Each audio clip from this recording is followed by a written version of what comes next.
በሳውዲ ሞትን የሚጠባበቁት የሞት ፍርደኛ ኢትዮጵያውያን ጉዳይ ምን ላይ ደረሰ? በዜናችን እንመለከተዋለን። ዲያቆን ዳንኤል ክብረት የብልጽግና እጩ ሆነዋል። የብልጽግና ፓርቲ የፓርላማ እጩ የነበሩት የአዲስ አበባ ዩኒቨርሲቲ ፕሬዝዳንት በዲያቆን ዳንኤል ክብረት መተካታቸው መነጋገሪያ ሆኗል። እንመለስበታለን። ከዚህ ውጪ በታጣቂዎች ተከባ እልህ አስጨራሽ ትንቅንቅ የተደረገባት ከተማ፣ እስረኞችን ለማስለቀቅ ስለተደረገው ፍጥጫም የምንላችሁ ይኖረናል። ሰባተኛውን ሀገር አቀፍ ምርጫ የሚታዘቡ የውጭ ታዛቢዎች እነማን እንደሆኑ ይፋዊ መረጃ ወጥቷል። ይህንንም አካተናል። ሌሎችም ወቅታዊ ጉዳዮችን ይዘናል። ሰላም ጤና ይስጥልን። እንዴት አላችሁ የተከበራችሁ ቤተሰቦቻችን? በመግቢያችን ላይ የሰማችሁትን መረጃዎች በዝርዝር የምናስደምጣችሁ ይሆናል። እንደተለመደው እየሰማችሁን አብራችሁን ቆዩ።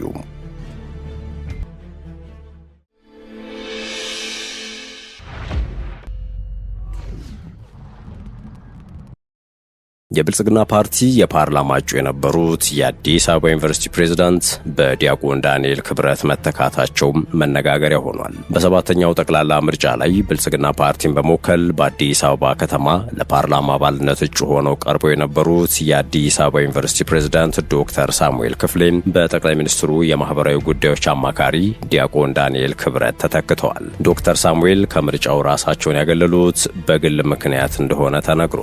ዶክተር ሳሙኤል ገዢው ፓርቲ በአዲስ አበባ ከተማ ለፓርላማ እንዲወዳደሩ ካቀረባቸው 20 እጩዎች መካከል አንዱ ነበሩ። እጩ በስድስተኛው ዙር ጠቅላላ ምርጫ ብልጽግና ፓርቲን በመወከል ለአዲስ አበባ ከተማ ምክር ቤት ተመርጦ እንደነበር ይታወሳል። ብልጽግና ፓርቲ ባለፈው መጋቢት ወር መጀመሪያ ይፋ ባደረገው የእጩዎች ዝርዝር ዶክተር ሳሙኤል ፓርቲውን በመወከል በአራዳ ክፍለ ከተማ በሚገኘው ምርጫ ክልል 2 እና 14 ለፓርላማ እንደሚወዳደሩ አስታውቆ ነበረ። ዶክተር ሳሙኤል ገዢው ፓርቲ ባዘጋጃቸው የእጩዎች ማስተዋወቂያ ይፋ መድረኮች ላይ በመገኘት ተወዳዳሪነታቸውን አረጋግጠዋል። ሆኖም የእርሳቸው እጩነት ከአዲስ አበባ ዩኒቨርሲቲ ኃላፊነታቸው ጋር የሚቃረር መሆኑን በሕግ በማስደገፍ የገለጹ ወገኖች ተወዳዳሪነታቸውን ጥያቄ ውስጥ ከተውታል። እነዚህ ወገኖች የሚጠቅሱት ድንጋጌ የራስ ገዝ ዩኒቨርሲቲዎችን ለመደንገግ በ2016 ዓ.ም በወጣ አዋጅ ላይ የተካተተ ነው። ዶክተር ሳሙኤል በእርሳቸው መተክ የተተካውን እጩ ማንነት እንደማያውቁ መናገራቸውን ኢትዮጵያ ኢንሳይደር ዘግቧል። ከብልጽግና ፓርቲ የአራዳ ክፍለ ከተማ ቅርንጫፍ ጽሕፈት ቤት የተገኘው መረጃ ግን እርሳቸውን የተኳቸው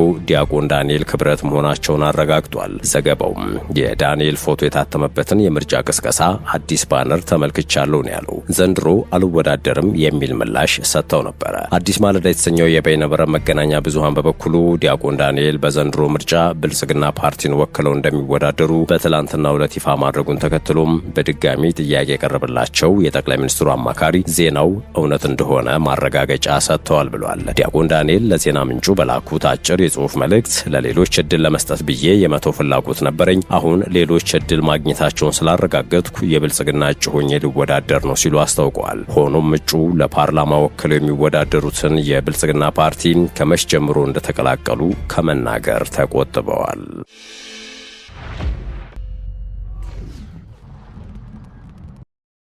ጥንቅራችን እንደቀጠለ ነው። የአፍሪካ ህብረትና ኢጋድ ሰባተኛውን ጠቅላላ ምርጫ እንደሚታዘቡ ተረጋግጧል። ለሰባተኛው ጠቅላላ ምርጫ የአፍሪካ ህብረትና የምስራቅ አፍሪካ የልማት በይነ መንግስታት ድርጅት ኢጋድ የምልከታ ማረጋገጫ መስጠታቸውን የኢትዮጵያ ብሔራዊ ምርጫ ቦርድ አስታውቋል። የቦርዱ ሰብሳቢ ወይዘሮ ሜላትወርቅ ኃይሉ የመራጮች ምዝገባ መጠናቀቁን አስመልክቶ በሰጡት ጋዜጣዊ መግለጫ ላይ ሁለቱ ተቋማት ምርጫውን ለመታዘብ ፈቃደኝነታቸውን ገልጸው የመጀመሪያ ዙር ግምገማ ማካሄዳቸውን ተናግረዋል። ከዓለም አቀፍ ታዛቢዎች በተጨማሪ በኢትዮጵያ ተመዝግበው የሚንቀሳቀሱ 55 የሀገር ውስጥ የሲቪል ማህበረሰብ ድርጅቶች ምርጫውን ለመታዘብ ፈቃድ ማግኘታቸው ተገልጿል። እነዚህ ድርጅቶች 1429 አስተባባሪዎችንና 100 ሺህ የሚጠጉ ታዛቢዎችን እንደሚያሰማሩ ቦርዱ አመልክቷል። ወደ ሌላኛው መረጃችን አለፍን። የትግራይ ወጣቶች ጉዳይ ቢሮ ሳውዲ አረቢያ ውስጥ በጅምላ የሞት ፍርድ ተላልፎባቸዋል ያላቸውን ከ200 በላይ ኢትዮጵያውያን ሕይወት ውጭ ጉዳይ ሚኒስቴር እንዲታደግ በደብዳቤ ጠይቋል። ቢሮው መንጠጋ ሪሲ በሚባል አካባቢ ከሚስ ምሽት በሚባል እስር ቤት ውስጥ ከትግራይ ኦሮሚያና አማራ ሄዱ ከ200 በላይ ፍልሰተኞች በጅምላ የሞት ቅጣታቸውን እየተጠባበቁ እንደሚገኙ መረጃ ደርሶኛል ብሏል። ስራ ፍለጋ የተሰደዱ ፍልሰተኞች የሕግ ጥብቅና አገልግሎት ባላገኙበት ሁኔታ የተላለፈባቸው የጅምላ የሞት ፍርድ ኢሰብአዊና የሁለቱን ሀገራት መልካም ግንኙነትን የሚያኮላሽ መሆኑን ቢሮ ገልጿል። ውሳኔው በህዝቡ ላይ የስነ ልቦና ጠባሳ የሚፈጥርና ብሔራዊ ክብራችንን የሚያዋርድ ነው ያለው ቢሮ ሚኒስቴሩ በኢትዮጵያ ከሚገኘው የሳውዲ አረቢያ ኤምባሲ ጋር በመተባበር ጉዳዩ በዲፕሎማሲያዊ መንገድ እልባት እንዲያገኝና የፍልሰተኞችን ሕይወት እንዲታደግ ጠይቋል። ከምርጫ ጉዳይ ጋር ወደ ተያያዘ ሌላ መረጃ ደግሞ እንለፍ።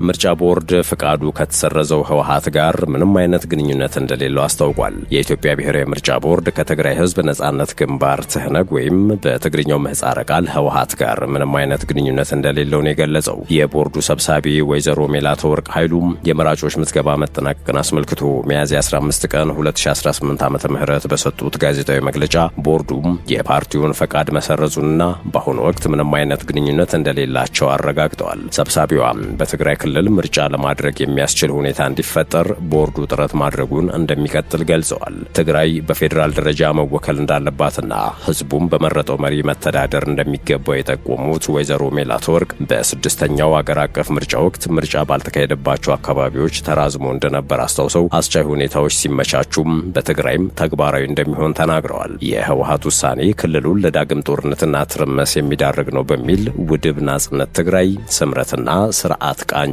ሀቅ የተሰኙ ተፎካካሪ ፓርቲዎች መቃወማቸው ይታወሳል። በታጣቂዎች ተከባም እልህ አስጨራሽ ትንቅንቅ የተደረገባት ከተማ በቤንሻንጉል ጉሙዝ ክልል የመተከል ዞን ዋና ከተማ በሆነችው ግልገል በለስ የሚገኝ ማረሚያ ቤትን ሰብረው ለመግባት የሞከሩ ታጣቂዎች በከፈቱት ጥቃት 7 ሰዎች መገደላቸውን ነዋሪዎችና የአካባቢው የፓርላማ ተመራጭ ተናግረዋል። ለቢቢሲ አስተያየታቸውን የሰጡ ነዋሪዎችና የፓርላማ አባሉ ዶክተር መብራቱ አለሙ እንደሚያስረዱት ታጣቂዎቹ በግልገል ከተማ ተኩስ የከፈቱት ለአርብ ሚያዝያ 16 2018 ዓ.ም አጥቢያ 11 ሰዓት ገደማ ላይ ነው። ታጣቂዎቹ ግልገል በለስ ከተማን ከበው ከፍተኛ ጥቃት መክፈታቸውን የሚገልጹት ዶክተር መብራቱ ዋና ኢላማ የነበረው ግን በከተማው የሚገኘው ማረሚያ ቤትን መቆጣጠር እንደነበር ተናግረዋል። ዘገባው ያነጋገራቸው ነዋሪዎችም ማረሚያ ቤቱ ላይ ጥቃት መከፈቱን ገልጸዋል። አንድ ነዋሪ የጉሙዝ ታጣቂዎች ናቸው ለመግባት የሞከሩት ማረሚያ አካባቢ የራሳቸውን አባላት ለማስፈታት ነው ብለዋል። ሌላ ነዋሪም ጥቃቱ የተከፈተው በጉሙዝ ታጣቂዎች መሆኑን ጠቅሰዋል። የህዝብ ተወካዮች ምክር ቤት አባሉ ዶክተር አለሙ በበኩላቸው ከጉሙዝ ሰላም ተመላሽ ውስጥ ያልተስማሙም በሰላም አንመለስም ካሉት ወገኖች ውስጥ እንደሆነ ነው ያለኝ መረጃ የሚያሳየው፣ ግን ከሌሎችም የታጠቁ ቡድኖች ጋር አብረው እንደመጡ ነው ያለኝ መረጃ ብለዋል። አንድ ነዋሪ እንደገለጸው ደግሞ ታጣቂዎቹ ተኩስ መለዋወጥ የጀመሩት ከማረሚያ ቤት ፖሊስ ጋር ሲሆን ኋላ ላይ ፖሊስ፣ ሚሊሻና ፌዴራል ፖሊስ ለተከፈተው ጥቃት ምላሽ ሰጥተዋል። ታጣቂዎቹ በከፈቱት ጥቃት በአካባቢው ስራ ላይ የነበሩ 7 የቄራ ሰራተኞች መገደላቸውን ነዋሪዎችና የፓርላማ አባሉ ተናግረዋል። አንድ ነዋሪ ደግሞ የተገደሉት ሰዎች ብዛት 5 ነው ይላሉ።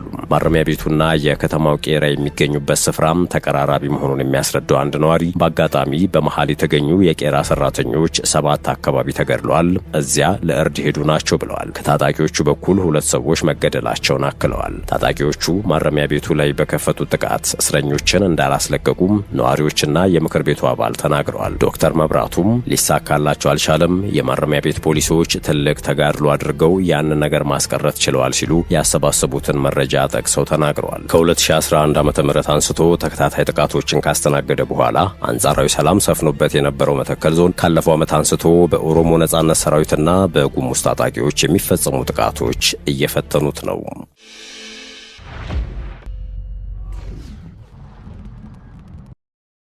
በመጨረሻም የትራምፕ ልዩ መልእክተኛ ስቲቭ ዊትኮፍና የአማካሪያቸው ያሬድ ኩሽነር ከኢራን ጋር ለመወያየት ወደ ፓኪስታን ሊያቀኑ ነው ተብሏል። የአሜሪካው ፕሬዝዳንት ዶናልድ ትራምፕ ልዩ መልእክተኛ ስቲቭ ዊትኮፍና የፕሬዝዳንቱ ከፍተኛ አማካሪና አማች ያሬድ ኩሽነር ከሰዓታት በኋላ ከኢራን ጋር የሰላም ውይይት ለማድረግ ወደ ፓኪስታን እንደሚያቀኑ ዋይት ሀውስ አስታውቋል። የዋይት ሀውስ የፕሬስ ሴክሬታሪያት ኃላፊ ካሮሊን ሌቪት ኢራናውያን ማውራት ይፈልጋሉ ሲሉ የአሜሪካ ምክትል ፕሬዝዳንት ጄዲ ቫንስ ውይይቱ የተሳካ ከሆነ ለመጓዝ በተጠባባቂነት ላይ መሆናቸውን ተናግረዋል። የኢራን የውጭ ጉዳይ ሚኒስትር ቃል አቀባይ እስማኤል ባቃይ በበኩላቸው ከኢራን የውጭ ጉዳይ ሚኒስትር አባስ አራግቺ ጋር አርባ መሻሹን ኢስላማባድ መግባታቸውን ገልጸው ውይይቱን ለመሳተፍ ሌሎች የፓኪስታን ከፍተኛ ባለስልጣናት እንደሚገናኙም ተናግረዋል። ቃል አቀባዩ በኢራንና በአሜሪካ መካከል ምንም አይነት የድርድር እቅድ የለም ሲሉም ተደምጠዋል። ውድ የሸገር ታይምስ ቤተሰቦች የሰዓቱ የመረጃ ጥንቅራችን ይህን ይመስል ነበር። ስለተከታተላችሁን ከልብ አመሰገንን። እያልን በያላችሁበት ሰናይ ጊዜን ተመኘን።